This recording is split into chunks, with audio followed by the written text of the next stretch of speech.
অন্য এটা নতুন ভিডিঅ'লৈ তোমালোকক পুনৰবাৰ স্বাগতম জনাইছোঁ। আজি মই তোমালোকৰ বাবে লৈ আহিছোঁ স্নাতক পৰ্যায়ৰ অসমীয়া উচ্চমানৰ পাঠ্যক্ৰম অসমীয়া নাটকৰ গোট নং 2 ৰুক্মিণী হৰণ নাটক শংকৰদেৱ। এই নাটকখনৰ নাট্যকাৰৰ মৌলিকতাৰ সম্পৰ্কে এটি আলোচনা দাঙি ধৰা হৈছে। তোমালোকে সকলোৱে ভিডিঅ'টোৰ প্ৰথমৰ পৰা শেষলৈকে স্কিপ নকৰাকৈ চাবা। যদিহে ভাল লাগে লাইক, কমেণ্ট, শ্বেয়াৰ আৰু ছাবস্ক্ৰাইব কৰিবা।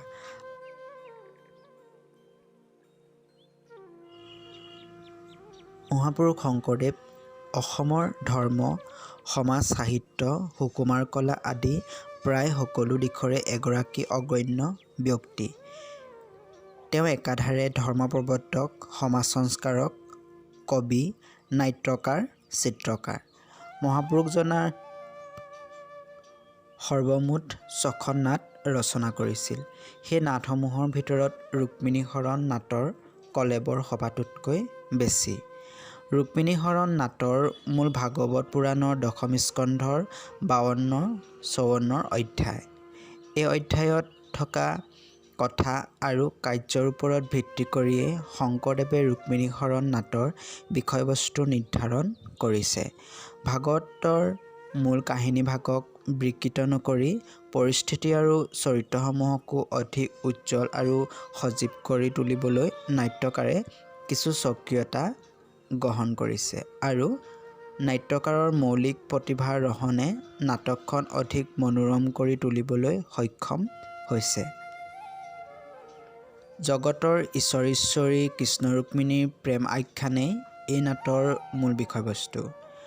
স্বপ্ৰতিভাশালী শংকৰদেৱে কৃষ্ণ-ৰুক্মিণীৰ মিলনৰ মাজেৰে ঈশ্বৰ আৰু ভক্তৰ মনোবাঞ্ছা পূৰণ কৰি নাটখনৰ মাজেৰে ভক্তিধৰ্ম প্ৰচাৰ কৰিছিল। মূল ভাগৱতৰ আধাৰত নাটৰ কাহিনীভাগ নিৰ্মাণ হ'লেও নাট্যকাৰে নাটকখনত ভালেখিনি মৌলিকতা প্ৰদৰ্শন কৰিছে। পৰিস্থিতি উজ্জ্বল আৰু চৰিত্ৰসমূহ সজীৱ কৰিবলৈ নাট্যকাৰে নিজস্ব পৰিকল্পনা হাতত তুলি লৈছিল। মূলৰ ৰুক্মিণীৰ ৰূপ সৌন্দৰ্য বৰ্ণনা নাটত অধিক বিচিত্ৰ, সেইদৰে নায়ক কৃষ্ণকো অধিক গুণবিশিষ্ট কৰি তোলা দেখা গৈছে। নাটকখনত নাট্যকাৰৰ মৌলিকতাৰ ৰহণ কেনেদৰে সানিছে তাক বিচাৰ কৰিলে দেখা যায় নাটখনত নায়ক নায়িকাৰ অভিপ্ৰায়ক সফল ৰূপ দিয়া বেদনিধি নামৰ চৰিত্ৰটি নাট্যকাৰৰ নিজা সৃষ্টি। নাটকত বেদনিধিৰ হাতত ৰুক্মিণীয়ে কৃষ্ণলৈ যি পত্ৰ প্ৰেৰণ কৰা হৈছে ভাগৱতত তাক পাবলৈ নাই। পত্ৰত লিখা কথাখিনি শ্ৰীকৃষ্ণই বেদনিধিৰ হতুৱাই পাঠ কৰোৱাত পত্ৰৰ সাৰ বিষয় দৰ্শক পাঠকে বুজাত সহজ হৈছে আৰু তাৰ ফলত নাট্যগুণ বৃদ্ধি পাইছে।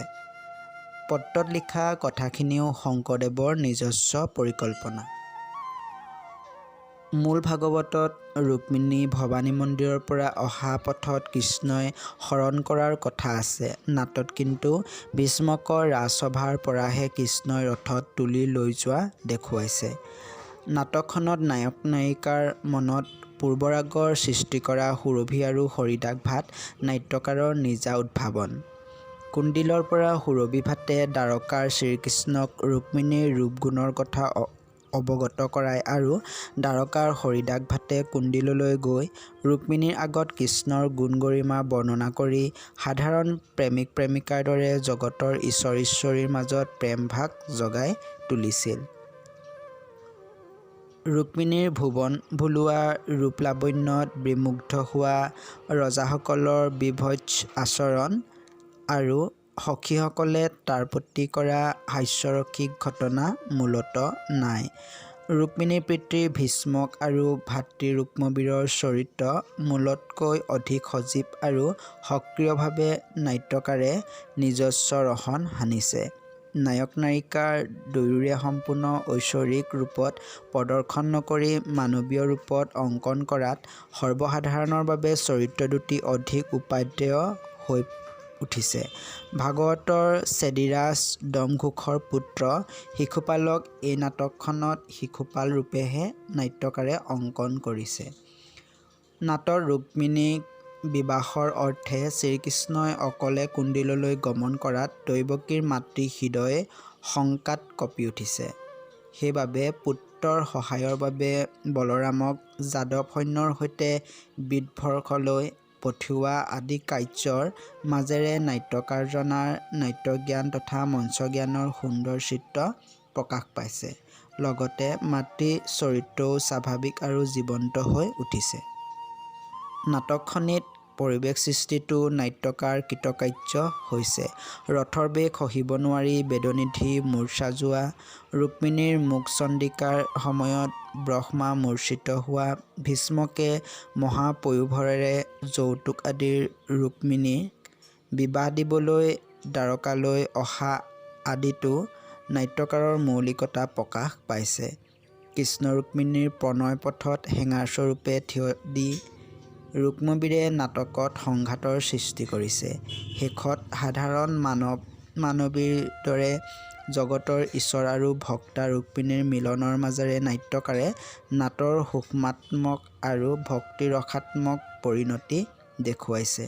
শেষত ক'ব পাৰি যে ৰুক্মিণীহৰণ নাটকখনৰ ভাগৱতত বৰ্ণিত কাহিনীৰ ৰূপৰেখাৰ উপৰিও নাট্যকাৰে সেই সীমাৰেখাৰ ভিতৰতে যিখিনি সম্ভৱ নাট্যকাৰে স্বাধীনতা লোৱা দেখা গৈছে। নাট্যকাৰৰ মৌলিকতাৰে নাটকখন পৰিস্থিতিৰ উজ্জ্বল আৰু সজীৱ কৰি তুলিছে।